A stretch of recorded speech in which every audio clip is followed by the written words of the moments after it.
Assalamualaikum warahmatullahi wabarakatuh. Perkenalkan, kami dari kelompok 2 mata kuliah Hukum Pajak dan Perpajakan dari kelas F. Pada kesempatan kali ini, kami akan memaparkan hasil diskusi kelompok kami mengenai klasifikasi objek pajak penghasilan atau PPH.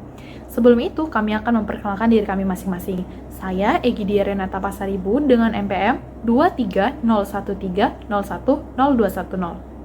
Perkenalkan, nama saya Hendro Nugroho Wicaksono dengan NPM 2001 30 10 196. Perkenalkan, saya Abiasa Sultan dengan NPM 195. Perkenalkan, nama saya Chandra Ali Mardiansa dengan NPM Akhir 198. Nama saya Arini dengan NPM 23013010218. Baik, saya akan menjelaskan tentang pajak penghasilan atau PPH. Menurut Undang-Undang Nomor 17 Tahun 2000, pasal yang pertama, PPH adalah pajak yang dikenakan terhadap subjek pajak atas penghasilan yang diterima atau diperoleh dalam tahun pajak. Pajak penghasilan merupakan pajak langsung yang dipungut oleh pemerintah pusat. Sebagai pajak langsung, maka pajak penghasilan tersebut menjadi tanggungan wajib pajak yang bersangkutan, di mana pajak penghasilan tidak boleh dilimpahkan kepada pihak lain. Saya akan mencoba mengilustrasikannya. A adalah seorang subjek pajak, di mana dia merupakan orang yang wajib pajak.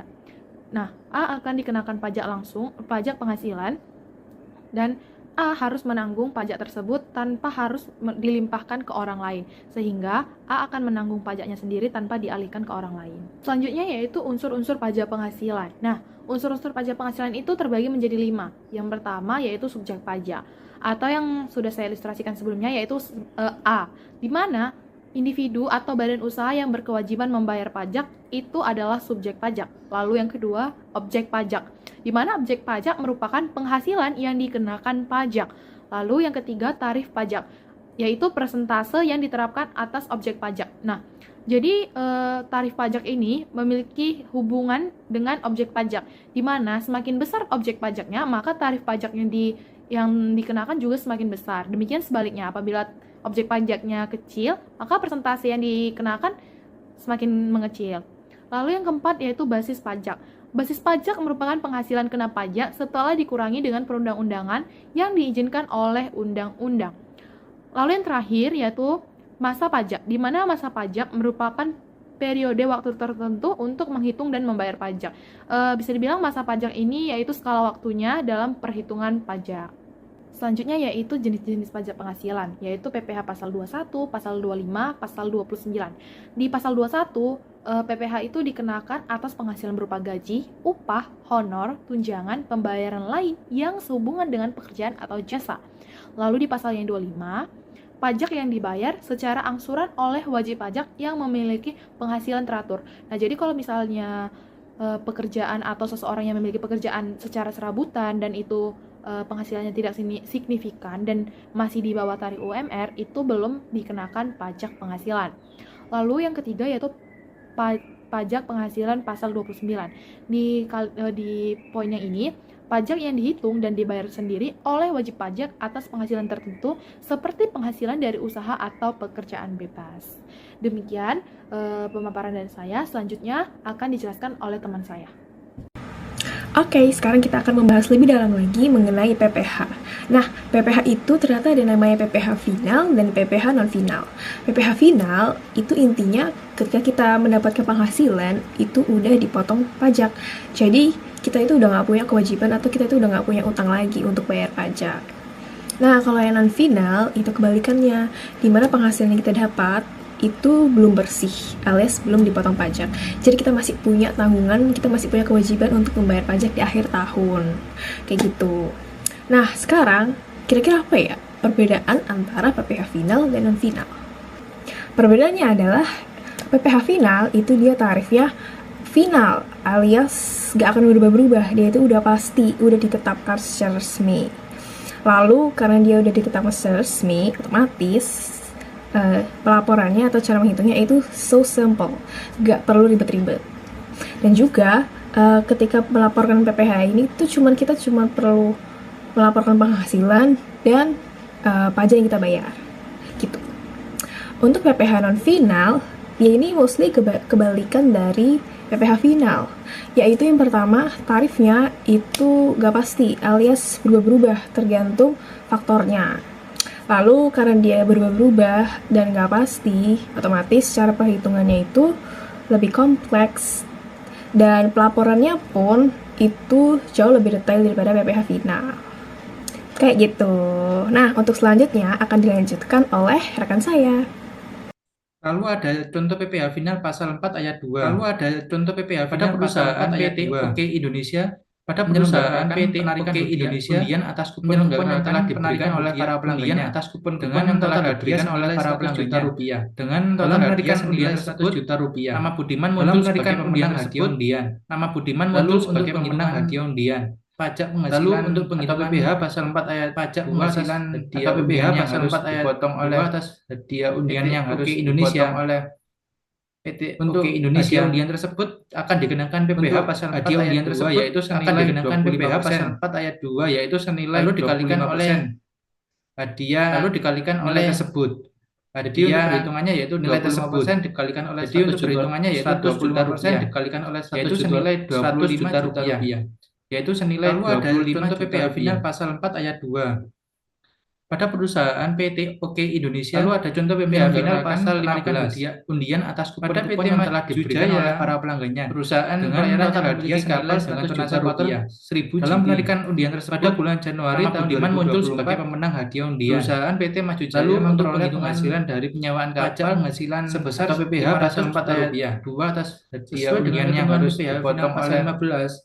Hitunglah besar Indonesia final yang harus dibayarkan oleh PT Maju Jaya undian tersebut bulan Januari akan dikenakan PPh pasal 4 ayat 2 yaitu senilai pada PPh final pasal 15 akan dikenakan lalu dikalikan oleh perusahaan pelayaran hadiah kapal tonase nilai tersebut. Jadi untuk perhitungannya yaitu 25% dikalikan oleh 1 juta tarif PPh final tersebut yaitu senilai 25,2% dari total jumlah. Lalu ada contoh PPh final pasal 4 ayat 2. Lalu untuk perusahaan PT OK Indonesia 1,2% penarikan dikalikan oleh total bruto kupon yang telah diberikan oleh para pelanggannya dengan total hadiah senilai 100 juta dikalikan oleh dalam penarikan undian tersebut nama Budiman muncul sebagai pemenang hadiah undian. Lalu untuk materi tersebut akan disampaikan oleh rekan saya atau PPh pasal 4 ayat 2 atas hadiah undian yang harus dipotong oleh PT OK Indonesia. Lalu ada contoh PPh final pasal 15. Pada PT Maju Jaya, perusahaan pelayaran yang memiliki kapal dengan tonase kotor 1000 GT. Pada bulan Januari tahun 2024, perusahaan PT Maju Jaya memperoleh penghasilan dari penyewaan kapal sebesar 500 juta rupiah. Sesuai dengan ketentuan PPh final pasal 15, hitunglah besarnya PPh final yang harus dibayarkan oleh PT Maju Jaya untuk bulan Januari tahun 2024. Pada PPh final pasal 15 akan dikenakan terhadap perusahaan pelayaran yang memiliki kapal tonase kotor di atas 500 GT. Tarif PPh final tersebut yaitu senilai 1,2% dari total jumlah bruto atau penghasilan kotor yang diterimanya. Lalu untuk penghitungannya yaitu 1,2% dikalikan oleh total bruto atau penghasilan kotornya. Yaitu 1,2% dikalikan oleh 500 juta rupiah. Sama dengan 6 juta rupiah. Untuk materi tersebut akan disampaikan oleh rekan saya. Terima kasih. Pasal 21 atau 26. Kenapa disebut sebagai PPh non final? Jenis pajak penghasilan berupa gaji upah, honorium, tunjangan, balas jasa, dan lain-lain. Pajak yang dipotong ini belum dianggap sebagai kewajiban perpajakan Anda. Sebagai contoh, Andre adalah seorang karyawan dengan gaji pokok 5 juta per bulan. Andre memiliki PTKP sebesar 54 juta per tahun, di mana dia sudah kawin, memiliki 3 orang tanggungan, tidak ada potongan lain selain PTKP. Lalu kita bisa mencarinya dengan pajak kena penghasilan, di mana gaji setahun dikurangi pajak tidak kena penghasilan sebesar 60 juta rupiah dikurangi 54 juta rupiah sama dengan 6 juta rupiah. Lalu kita mencari pajak terutang, di mana PKP dikali tarif pajak. 6 juta dikali 5%, di mana tarif pajak sesuai pasal 21. Lalu kita mendapat hasil 300.000. pajak terutang per bulan, di mana pajak terutang setahun dibagi 12 bulan sama dengan 300.000 dibagi 12 sama dengan Rp25.000. Jadi dalam contoh ini pajak yang harus dipotong dari gaji Andri setiap bulan adalah Rp25.000. Pasal 22, kenapa disebut sebagai PPh non final? Pajak yang dipungut atas transaksi tertentu seperti impor, pembelian barang dari bendahara pemerintah, dan sebagainya. Pajak ini bersifat non-final, artinya pajak yang mudah dibayarkan bisa dikreditkan dalam SPT tahunan. Contoh kasus, sebuah perusahaan importir membeli mesin dari luar negeri dengan nilai faktur 100.000 USD. Kurs saat itu adalah 15.000 USD. Tarif PPh berdasarkan pasal 22 atas impor mesin adalah 2,5%. Untuk menghitung pajak tersebut, kita mencari nilai rupiah di mana 100.000 USD dikali 15.000 sama dengan 1.500.000.000. Berdasarkan PH pasal 22 di mana 2,5% dikali 1.500.000.000 sama dengan 37.500.000. Jadi, perusahaan importir wajib membayar PPh pasal 22 sebesar 37.500.000 saat melakukan impor. Pasal 23 atau 26. Kenapa disebut sebagai PPh non final? Pembayaran atas bunga, sewa, royalti, dan jasa konsultasi. Pajak yang sudah dipotong ini bisa Anda gunakan sebagai kredit pajak dalam SPT tahunan. Contoh kasus, PT Dev menggunakan paten milik seorang investor asing. Royalti yang dibayarkan sebesar 20.000 USD dolar. Kurs saat itu adalah Rp14.500 per dolar. Tarif PPh pasal 26 atas royalti adalah 20%. Untuk menghitung tarif tersebut, kita harus mencari nilai rupiah di mana 200.000 USD dikali 14.500 sama dengan 290 juta. Berdasarkan pasal 26, nilai rupiah dikali 20%, di mana 290 juta dikali 20% sama dengan 58 juta. Jadi, PT Dev wajib memotong PPh pasal 26 sebesar 58 juta dari pembayaran royalti dan menyetorkannya ke negara. Pasal 24, kenapa disebut sebagai PPh non final? Karena penghasilan dari saham dan sekuritas, bunga, royalti, dan sewa properti, dan penghasilan dari usaha di luar negeri pajak yang sudah dibayar di luar negeri atas penghasilan yang sama dapat dikreditkan dengan pajak yang terutang di Indonesia.